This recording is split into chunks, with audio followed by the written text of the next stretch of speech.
함께 말씀 보도록 하겠습니다. 오늘 말씀은 갈라디아서 5장 16절부터 21절까지, 24절부터 25절까지입니다. 한 절씩 교독하시고 마지막 절 함께 합독하겠습니다. 내가 이르노니 너희는 성령을 따라 행하라. 그리하면 육체의 욕심을 이루지 아니하리라. 육체의 소욕은 성령을 거스르고 성령은 육체를 거스리나니 이 둘이 서로 대적함으로 너희가 원하는 것을 하지 못하게 하려 함이니라. 너희가 만일 성령의 인도하시는 바가 되면 율법 아래에 있지 아니하리라. 육체의 일은 분명하니 곧 음행과 더러운 것과 호색과 과 시기와 분냄과 당짓는 것과 분열함과 이단과 투기와 술 취함과 방탕함과 또 그와 같은 것들이라. 전에 너에게 경계한 것 같이 경계하노니 이런 일을 하는 자들은 하나님의 나라를 유업으로 받지 못할 것이요 그리스도의 예수의 사람들은 육체와 함께 그 정욕과 탐심을 십자가에 못 박아. 함께 읽겠습니다. 만일 우리가 성령으로 살면 또한 성령으로 행할지니. 아멘. 아멘. 오늘은 성령을 따라 삽시다 라는 제목을 가지고 함께 말씀의 은혜를 나누겠습니다. 사도 바울은요, 갈라디아서를 통하여서 인간은 영혼과 육체로 나뉘어져 있다라고 계속해서 이야기를 하고 있는데, 영육유혼론이라고 몇 번 말씀을 한 적이 있습니다. 그런데 단순히 인간론적으로, 그렇지, 사람은 인간이니까 영혼과 육체로 나뉘어져 있다, 그런 말 하는 게 아닙니다. 어떤 구원사의 흐름에 설명하는 어떤 신학적인 구조에서 사람은 그렇게 나뉘어져 있다라는 거죠. 다시 말해서 한 번 더 상기를 해드린다면, 이스마엘은 아브라함의 아들이지만 육체를 따라 났다 이야기고, 이삭도 역시 아들이죠. 그런데 이스마엘과는 달리 약속과 성령을 통해서 태어났다라는 그런 말입니다. 그래서 사도 바울이 주구장창 이야기하는 게 뭐다? 성령으로 났으면 성령을 따라 살고 또 성령으로 맞춰야 한다. 이야기를 계속해서 하는 거죠. 이 말은 뭘 말하느냐? 우리가 어떤 존재인지 또 어떤 삶을 살아야 하는지에 대해서 이야기해 주는 거고요. 동시에 이 땅에서 우리는 육의 영향을 받고 살지 않습니까? 그런데 성령을 의지하면 악한 영의 간영들의 방해를 반드시 이겨낼 수 있다. 승리할 수 있다라는 것을 의미합니다. 이렇게 두 가지를 의미해요. 그래서 오늘 우리는 이 두 번째 승리하는 부분에 대해서 성령님이 육신의 세력을 이기는 능력이 되신다. 이 관점을 가지고 함께 말씀을 살펴보겠습니다. 먼저 16절을 한 번 더 읽어보겠습니다. 시작! 내가 이르노니 너희는 성령을 따라 행하라. 그리하면 육체의 욕심을 이루지 아니하리라. 아멘. 앞서 말씀드린 것처럼 사도 바울은 성령을 따라 행하라 이렇게 이야기를 하고 있어요. 여기서 성령을 따라 라고 이야기했습니다. 이것은 뭘 말하느냐? 우리의 삶의 기준, 우리의 삶의 표준은 무엇이다? 성령님이라는 이야기입니다. 성령을 따라 행하라 그랬기 때문에 기준과 표준이 성령님인 거죠. 우리는 성령님이 보여주시고 말씀해 주시는 것을 따라 하고요.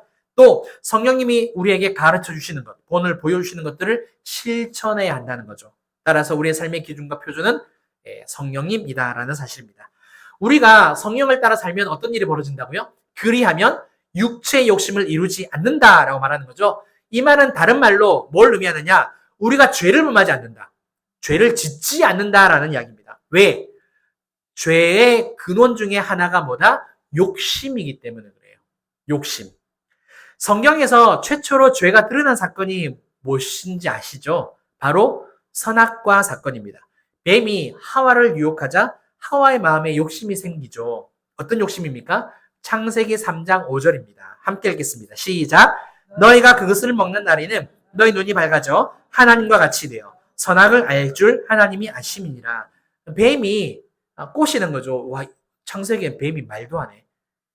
하와야 그러면서 저가 따먹으면 하나님 같이 될 거야 그러면서 우리 아이들이 있어서 오버했습니다. 자, 어떤 욕심을 지금 가르쳐주고 있습니까? 보여주고 있습니까? 하나님과 같이 될 수 있다라는 거예요. 하나님 같이 한번 되어보지 않을래? 욕심을 이렇게 불어넣어주는 거죠. 더. 욕심이란 게 더 이걸 외치는 거지 않습니까? 더 높이, 더 많이, 더 강해져야 한다라는 이런 마음이지 않습니까?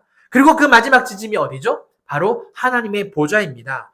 더 이상 통제받지 않고 내 맘대로, 내 뜻대로, 내가 하고 싶은 대로 내 인생인데 뭐 내 맘대로 사는 게 그게 맞는 거 아니야?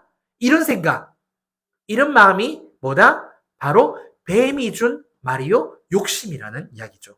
그래서 이것이 욕심의 근본이 된다입니다. 그래서 죄가 된다는 거죠. 그러면 이제 16절을 통해서 궁금해지는 게 한 가지가 있습니다. 그게 뭐냐? 성령을 따라 살면 왜 죄를 범하지 않게 되는 걸까요? 아까 그리하면 육체의 욕심을 이루지 않는다라고 이야기를 했거든요. 죄를 범하지 않는다라는 이야기지 않습니까? 여러 가지 이유가 있어요. 그 가운데서 두 가지를 이야기를 해보겠습니다. 첫 번째, 서로 다른 방향을 추구하기 때문입니다. 서로 다른 방향 때문입니다. 17절 한번 말씀 보겠습니다. 읽어볼까요? 시작. 육체의 소욕은 성령을 거스르고 성령은 육체를 거스리나니 이 둘이 서로 대적함으로 너희가 원하는 것을 하지 못하게 함이니라. 아멘. 육체와 성령은 서로 대적하는 관계래요. 그러니까 성령으로 살면 죄의 방향으로 갈 수가 없는 겁니다. 방향 자체가 다른 거예요. 그 다음에 육체의 삶, 죄의 삶으로 가면 성령의 방향으로 갈 수 없는, 서로 완전히 동과 서가 나뉘어 있듯이, 남과 북이 절대 만날 수 없듯이 이렇게 방향 자체가 다르다는 거죠. 우리는 하나님의 은혜로 예수님을 믿고요. 또 성령을 받았습니다. 성령님이 우리 안에 내주하신다 그러잖아요. 내주하시는 성령님. 내주하시는 성령님은 그냥 그러면 우리의 심령 가운데, 마음 가운데 가만히만 계실까요? 그냥 마지막 날에만 그냥 구원해 주시면 자기 할 일을 다 했다 그렇게 말씀하십니까? 절대 그렇지 않습니다. 우리의 매 순간의 삶 가운데서 우리가 하나님을 따라 살 수 있도록, 말씀을 따라 살 수 있도록 선한 방향으로 살 수 있게 항상 어떻게 해주신다? 인도해 주신다. 가이드를 해 주신다는 거죠. 종종 잘못된 생각할 수 있어요. 거짓된 생각이나 또 복수나 우리 친구들도 마찬가지잖아요. 누가 나에게 때리면, 나에게 욕을 하면 나도 그렇죠. 비 오는 날에 먼지가 폴폴 나도록 2박 3일간 때려주고 싶죠. 목사님만 그런가? 우리도 그런 마음이 분명히 들 수 있단 말입니다. 잘못된 생각, 감정. 그런데 우리의 성령님은 어떻게 해주신다? 우리 안에서 내 마음을 새롭게 변화시켜 주시고 그러면 안 된다라고 가르쳐 주시는 분이, 좋은 길로 선하신 길로 인도하시는 분이 성령님이라는 이야기죠. 이번에 우리가 기도를 다 같이 했습니다. 우리 연재 아까 왔는데 인사를 못했어요. 그쵸? 연재가 어디를 다녔습니까? 사람이 오만하면 안 돼. 오만을 다녀왔죠. 그죠? 오만을 다녀왔어요. 우리 연재는 진짜 대단해요. 갔다 와보셨어요? 오만?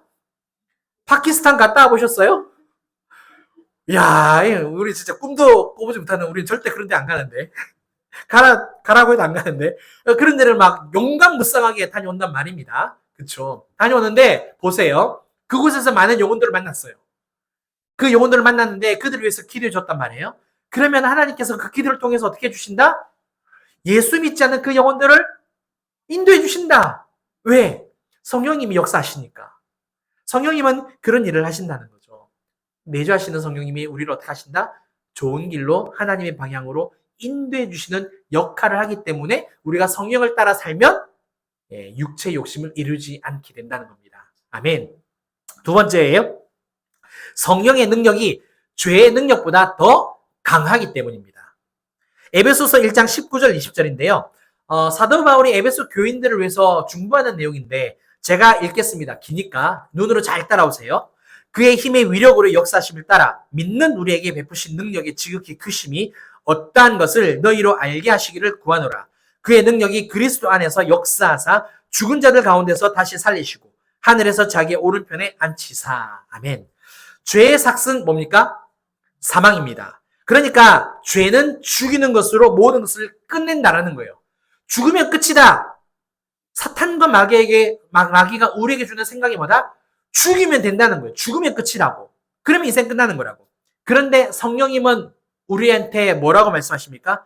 아니야. 하나님의 능력은 살리는 능력, 생명을 주신다 그러잖아요.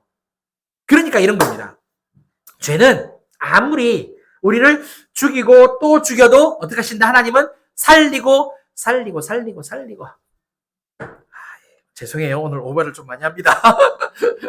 우리 주님은 이러시는 분이라는 거죠. 계속 살리시는 분이시고 사탄과 마귀는 계속 죽인다는 거예요. 자, 그러면 질문을 드리겠습니다. 누구의 힘이 더 강하다는 겁니까? 계속해서 죽이는 힘이 강한 겁니까? 아니면 죽인 것을 다시 살리는 힘이 강한 겁니까? 살리는 힘이죠. 근데 그 힘을 누가 가지고 계신다? 성령님께서 가지고 계신다는 거죠. 살리시는 하나님의 능력, 성령님의 능력, 예수 그리스도의 능력이 크고 더 강력하다. 그래서 성령을 따라 살면 죄를 짓지 않게 된다라고 오늘 이 말씀이 우리에게 가르쳐주고 있습니다. 사랑하는 성도 여러분, 우리는 이 땅을 살면서요, 목숨이 나면 죽습니다. 안 죽는 사람 없죠. 그런데 죄의 능력은 여기까지 하는 거예요.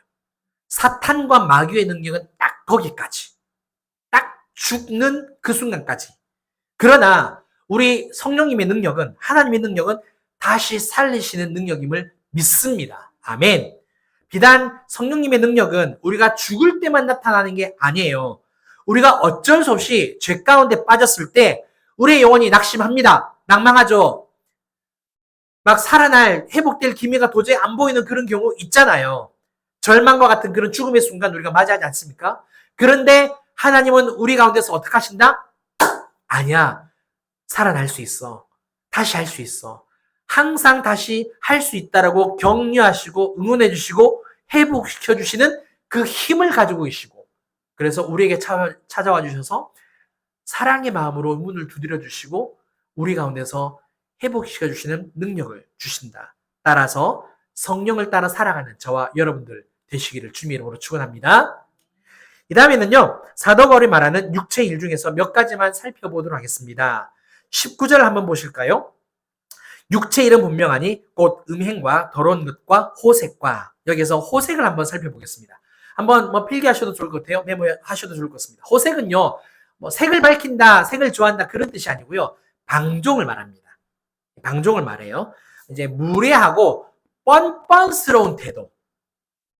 이게 이제 좀 더 원어에 가깝습니다.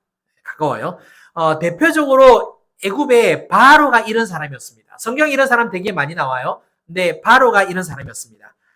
하나님의 명령을 받고 이스라엘 백성, 즉 하나님의 백성을 이제 보내줘야 된다라고 하잖아요. 보내라라고 모세가 계속 요청을 해요. 내 백성을 보내라. 우리가 사흘길에 광야로 나가서 하나님께 제사를 하겠다 그러는데 어떡하죠? 모세가 어떻게 유월의 백성이냐고. 나는 유월을 알지 못한다라고 해서 거부하죠. 놀라운 것은요, 그 10가지 재앙 말씀을 살펴보면 계속해서 내보내달라고 이야기를 합니다. 그런데도 불구하고 바로의 마음이 어떡합니까? 강팍하죠. 절대 허락하지 않습니다. 내보내지 않습니다. 여호와를 알지 못하였더라. 여호와를 알지 못하였더라. 여호와를 알지 못하였더라. 계속 그런 표현이 나와요. 근데 결국에는 하나님이 진짜 하나님이 어떤 분이신지 알려주시죠. 마지막 장자의 재앙을 통해서. 한 번이 아니라는 겁니다. 그래서 재앙을 내리기 전마다 바로에게 계속해서 말한다는 거죠. 근데 바로는 무례하고 뻔뻔스러운 태도. 절대 고집을 꺾지 않죠. 생각을 바꾸지도 않고 고집도 꺾지 않습니다. 바로는 애굽의 왕이기 때문에 사실 이스라엘의 신이 누군지 알아요. 한번 생각을 그냥 상식적으로 한번 해보세요. 한 나라의 왕이 다른 나라의 왕을 모릅니까? 이때 당시는 지역신 개념이었단 말이에요. 그러면 다른 나라에 어떤 신이 있다는 것도 다 압니다. 왜? 항상 전쟁을 했기 때문에. 전쟁을 하면서 신들의 전쟁이라고 믿었기 때문에 다른 나라가 어떤 신을 가지고 있는지 다 안다라는 거예요. 그러면 이스라엘도 어떤 신을 믿는지 안다는 거죠. 그 다음 또 한 가지. 자기네 나라에 이스라엘 사람들이 노예로 있어. 남자만 60만이 넘는 그런 인구가 노예로 있단 말이에요. 그러면 애들까지 다 딸려서 100만, 200만이라 그러면 자기 나라에 그런 노예가 있으면 한번 생각해 보세요. 왕인데 국사책을 한번 펼쳐보지 않겠습니까? 자기 신하들한테, 물론 성경에는 요셉을 모르는 왕이 이제 나오면서 이런 일이 벌어졌다라고 이야기를 하지만 물어볼 수 있다는 거죠. 신한테. 선조 때 어떤 일이 있었는데 우리나라에 이렇게 이방인들, 외국인들, 이스라엘 사람들이 노예로 와 있느냐라고. 여러분들이면 궁금하지 않겠습니까? 여러분들 집에 누군가 뛰고 왔는데 한 10년쯤 살았어. 안 궁금하시겠어요? 그냥 우리 가족인가? 원래부터 이랬다? 이건 아니잖아요. 우리나라에 딴 사람들이 들어왔는데 일하고 있는데 궁금해서라도 물어보죠. 그러니까 상식적으로 생각해도 알 수 있다라는 거죠. 그런데도 나는 여호와를 모른다. 여호와를 모른다. 계속해서 뻔뻔하고 무례한 태도로 일관한다는 거죠.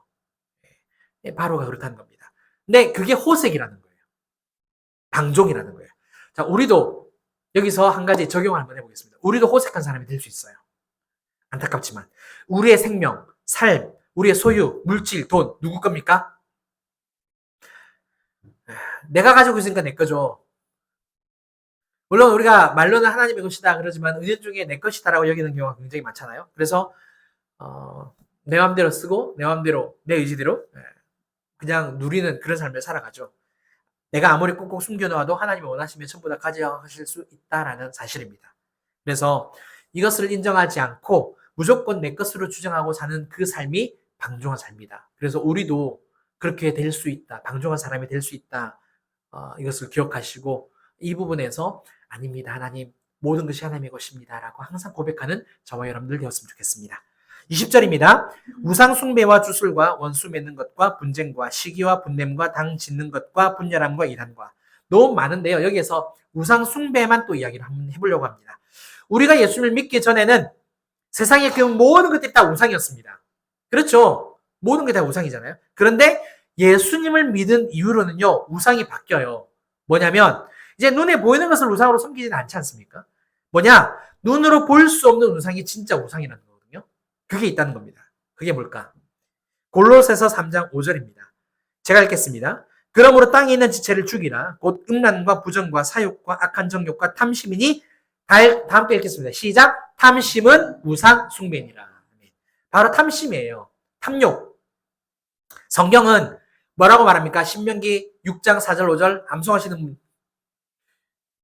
너는 마음을 다하고 뜻을 다하고 힘을 다하여 내 하나님 여호와를 사랑하라. 의찬아 맞죠? 네, 맞아요. 사랑하라. 그런데 탐심은 뭐다? 하나님보다 돈, 권력, 명예, 그리고 나를 더 중요하게 여기도록 만들어버린다는 거죠. 탐심이 깊어지면 어떻게 되어질까요? 은연중에 분명히 내 생각으로 이게 죄인데 라는 걸 알아요. 분명히 알아요. 무의식 가운데서도 압니다. 이게 죄인데 양심에 거리껴요. 그럼에도 불구하고 에잇 하고 모르겠다 이러면서 해버린다는 거죠. 죄라는 것을 알면서도 내가 원하는 것을 가지려고 한다는 겁니다. 결국 단순한 욕망을 넘어서 하나님을 밀어내버리고 세상의 것들을 취함으로 세상의 것들을 신처럼 여기게 되는 거죠. 따라서 우리 그리스도인은 뭐를 멀리해야 된다? 탐심과 탐욕을 멀리해야 된다. 탐심이 곧 우상 숭배다. 이것을 꼭 기억하시고 멀리하는 저와 여러분들 되었으면 좋겠습니다. 21절 상반절입니다. 투기와 술 취함과 방탕함과 또 그와 같은 것들이라.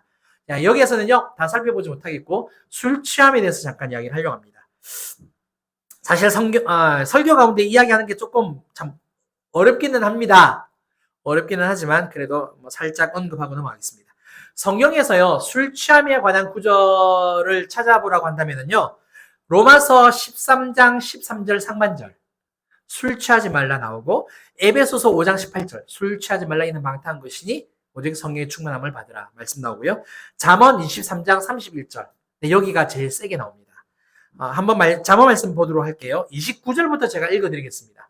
재앙이 누게 있느냐 근심이 누게 있느냐 분쟁이 누게 있느냐 원망이 누게 있느냐 까닭 없는 상처가 누게 있느냐 붉은 눈이 누게 있느냐 충혈된 눈 말하는 거죠. 술에 잠긴 자에게 있대요. 혼합한 술을 구하러 다니는 자에게 있느니라. 잠깐만요. 지금도 우리 소맥 막 이렇게 그다음에 위스키랑 이렇게 막 그죠 혼합주 만들잖아요.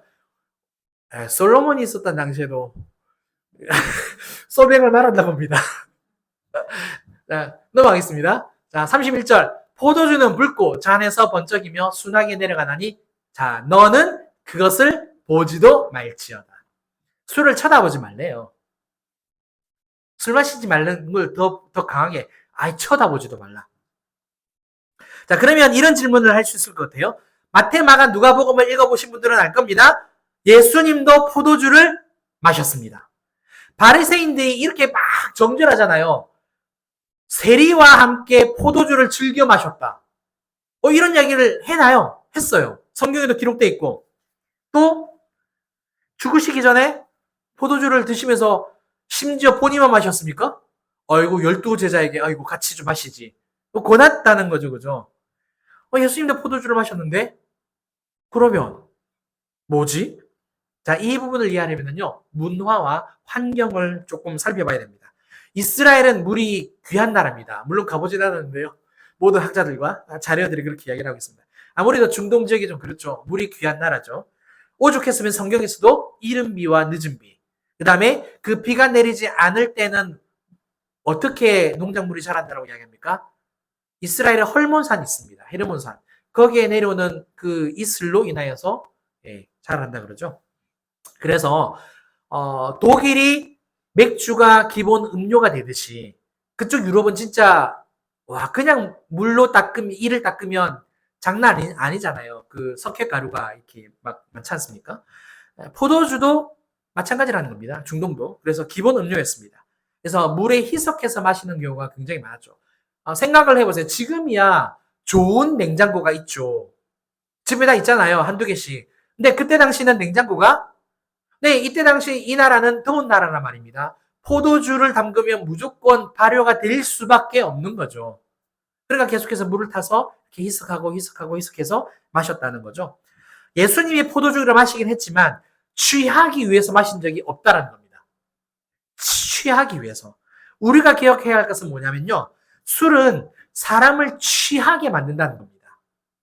그래서 방종하고 분별력을 잃어버리게 한다는 거죠. 생각이든 마음이든 말이든 행동이든 어느 부분에 있어서든지 어떻게 된다? 죄를 범하게 되는 요소가 있다라는 거예요. 따라서 죄를 범할 수 있는 그런 환경, 요인, 요소를 처음부터 싹을 잘라내어야 한다는 겁니다. 그거를 만들지 말라는 거예요. 이 부분도 생각할 수 있어요. 우리 교회도 성찬 예식에서 포도주를 사용하죠. 직접 담근 포도주를 사용할 때도 있고 또 포도 주스를 사용할 때도 있습니다. 근데 보세요. 직접 담근 거는 발효가 된 거니까 그것도 포도주입니다. 좀 유식하게 말하면 골저스하게 말하면 와인입니다. 그렇죠. 그럼 우리도 술 마시는 거예요. 목적이 다릅니다. 목적.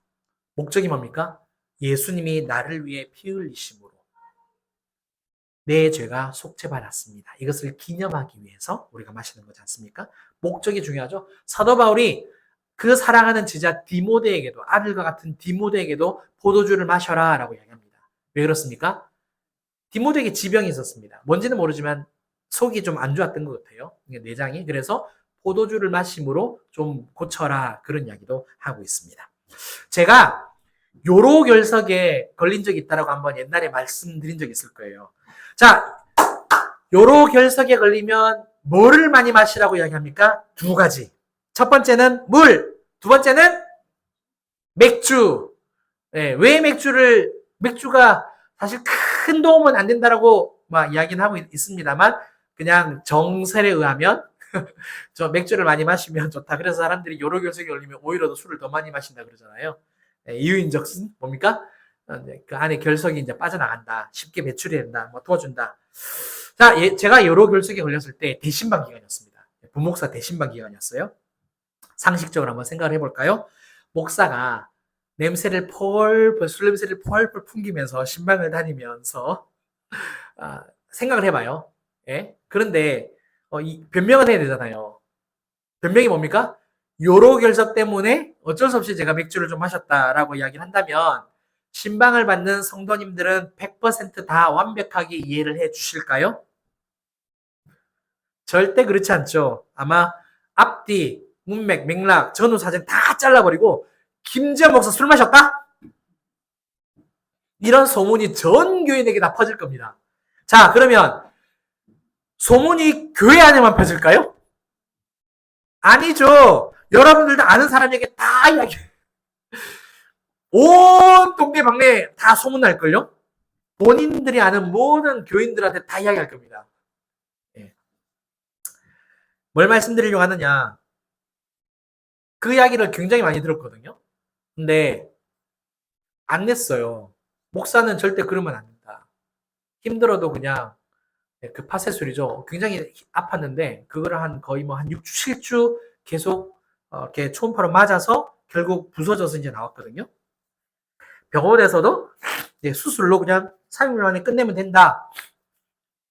그랬는데 대신방에 피해를 주지 않기 위해서 절대 그럴 수 없습니다. 그래 가지고 아무튼 했는데 뭘 말씀드리느냐?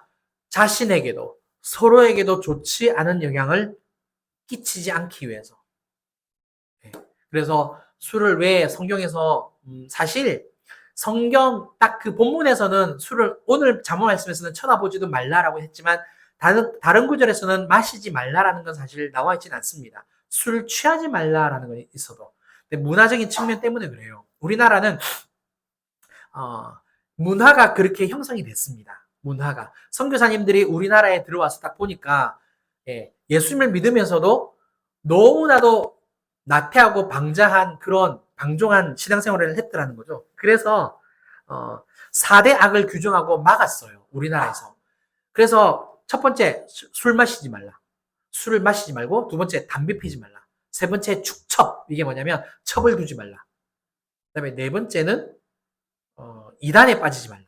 이렇게 네 개를 정했단 말이에요. 그리고 또 만든 제도가 원래 성경에 없어요. 학습 제도. 예수님을 믿는다라고 고백은 했는데 교회는 나오는데 맨날 술 처먹고 깽판 치고 막 싸우고 뒤집어지고 이렇게 맨날 가늠하고 난리가 나니까 6개월의 제도를 둔 거죠. 학습. 통과해야 세례를 줬거든요. 선교사님들이 그렇게 문화를 만들어줬습니다. 그래서 우리나라가 다른 나라에 비해서 기독교가 보수적인 나라가 된 거예요. 문화 자체가 보수적으로 된 겁니다. 그런 부분이 없지 않아 있습니다. 자, 다시 넘어와서 사도 바울이 언급한 육체일은요, 사탄과 마귀의 전략입니다. 이들의 전략의 핵심이 뭐냐? 하나님께 집중하지 못하게 만든 거예요. 그러니까 이런 육체의 일을 통하여서 한번 보세요. 여러분, 예수님하고 딱 같이 마주 앉아갖고 한번 짠, 오 예수님, 건배 한번 하시죠. 하실 수 있으십니까? 예수님하고 마주 앉으셔가지고 같이 맞담배 하실 수 있으십니까? 안 돼요. 할 수가 없는 부분이잖아요. 우리가 어르신들 앞에서도 예의를 차리는데 우리를 구원하신 하늘 아버지 하나님 앞에서 그럴 수는 없는 거예요. 보이지 않을 뿐이지 내 안에 계시고 내 앞에 계시고 나와 함께 하시지 않습니까? 사탄이 우리에게 주는 전략이 뭐다? 그들의 전략이 뭐다? 내 안에 계신 성령님께 나를 항상 돌봐주시는 하나님을 집중하지 못하게, 생각하지 못하게 자꾸만 막아버린다는 거죠. 눈을 닫아버리는 거고, 생각을, 마음을, 입술을, 모든 것들을 다 생각, 마음, 정신 다 뺏기게 만든다는 거죠. 그런데 성령님은 어떻게 하신다? 계속해서 나를 어디로 인도하십니까? 하나님 앞으로, 예수님 앞으로 나를 자꾸만 땡겨주신다는 거예요. 인도해 주신다는 겁니다.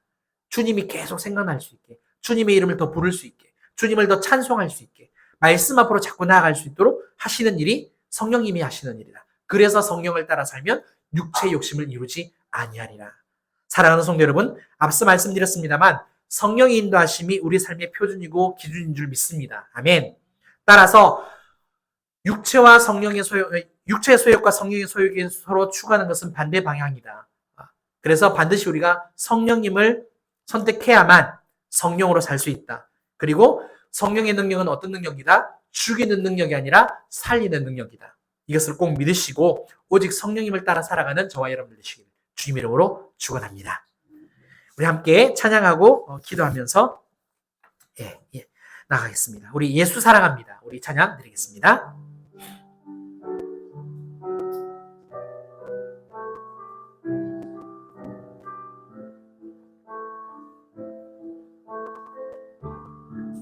예수 사랑합니다. 예수 사랑합니다. 사랑합니다. 온 마음 다하여 오직 주님 한 분만 간절히 더 원합니다. 예수 사랑합니다. 예수 사랑합니다. 사랑합니다. 온 마음 다하여 오직 주님 한 분만 간절히 더 원합니다. 넘쳐나네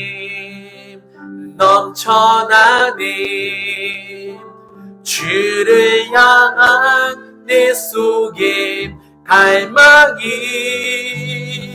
주님께로 날 이끌어 주소서. 주님을 더 원합니다. 우리 함께 기도하겠습니다. 오늘 성령을 따라 행하자라는 말씀을 가지고 성령의 능력이 어떻게 크신지 오늘 말씀을 드렸습니다. 우리 성령님의 능력은 살리는 능력입니다. 내가 아무리 안 된다고 할지라도 우리 예수님은 할 수 있다라고, 내가 반드시 이렇게 세워줄 것이다라고 우리에게 가르쳐주고 있습니다. 성령님을 따라가는 그 방향으로 우리가 길을 선택하면 되는 겁니다. 서로 대적 관계이기 때문에 오직 주님만 바라보고 주님만 찬양하고 내가 오직 하나님께만 나아가겠습니다라고 결단하시고 나아가면 성령님이 인도해 주십니다. 우리 함께 이 말씀 갖고 기도하는 시간 가지겠습니다. 기도합니다. 사랑하는 하나님 아버지, 은혜를 감사합니다. 아버지 하나님, 아무리 사탄과 전략이 우리를 방해하고 하나님께 집중하지 못하도록 생각, 마음, 정신 다 하나님 빼앗기게 만든다 할지라도 우리 주님의 능력은 나를 온전하게 인도하여 주시는 능력이요, 하나님 살리는 능력으로 함께 하심을 믿습니다. 성령님을 따라 살면 육체의 욕심을 이루지 않는다고 말씀하여 주셨사오니 우리 안에 있는 부족함, 아버지 연약함, 아버지 그런 모든 것들 오직 성령님을 의지하며 정말 그 성령의 길을 선택함으로 말미암아 승리하는 삶을 살아갈 수 있도록 역사하여 주시옵소서. 우리에게는 마귀를, 사탄을 이길 수 있는 힘이 없습니다. 그러나 하나님 성령을 통하여서 우리 예수 그리스도를 통하여서 말씀을 통하여서 죄를 다스릴 수 있게 해 주셨사오니 주님, 오직 주님만을 바라보고 찬양하며 주님만을 온전히 의지하는 아버지 그런 삶을 살아갈 수 있도록 역사하여 주시옵소서. 아멘, 아멘. 하나님께서 반드시 그 길을 인도하심을 믿습니다. 영광 받아 주시옵소서. 주님을 찬양합니다. 아멘, 아멘. 감사합니다.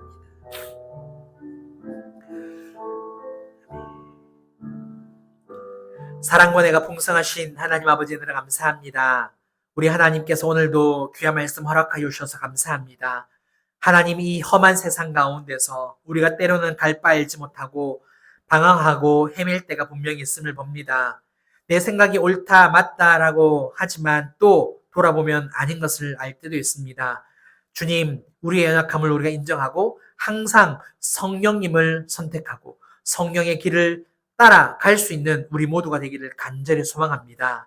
주님, 그 살리시는 능력으로 함께하여 주시고 늘 새 힘을 주시는 그 능력을 항상 받아서 오직 주님, 오직 주님, 오직 예수, 오직 성령, 오직 하나님으로 나아가는 저와 우리 모든 성도님들과 가정과 우리 교회가 될 수 있도록 역사하여 주시옵소서. 그래서 육체 일에 넘어지지 않게 하여 주시고 오직 성령을 따라 하나님께 영광 올려드리는 삶이 될 수 있도록 도와주시옵소서. 이 모든 것을 감사드리며 지금은 우리 주 예수 그리스도의 은혜와 크신 하나님의 사랑과 성령님의 감화감동 교통 충만하심이 성령을 따라 살기로 결단하는 사랑하는 모든 성도님들과 또 가정과 일터와 우리 진주빛 교회와 이 나라 이 민족 위에 이제로부터 영원토록 함께 있을지어다. 아멘.